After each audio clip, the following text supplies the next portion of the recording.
This is the Lone Creator YouTube. We hope this video helps. You start by getting schematics and materials ready.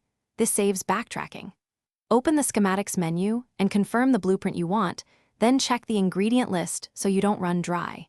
Make sure your research or workbench tier is unlocked because higher tier blueprints require specific bench upgrades. Once done, transfer materials to your workbench inventory and place any required pals nearby to speed production. This sets you up to craft without interruption. Next, you arrange the workbench workflow so crafting flows. Place the selected schematic into the bench, then assign pals with relevant crafting buffs. They increase speed or yield. Queue multiple copies of the same schematic if you need a batch. This avoids reselecting every time and keeps continuity. Connect or position storage chests and transporter pals so materials refill the bench automatically.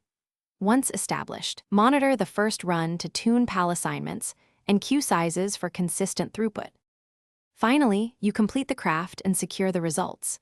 Collect outputs promptly and verify counts versus the expected yield so nothing goes missing.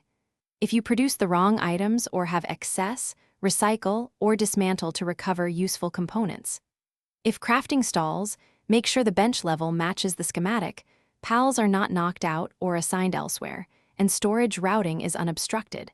Correcting any one of these typically restores production quickly. Keep one troubleshooting fix ready.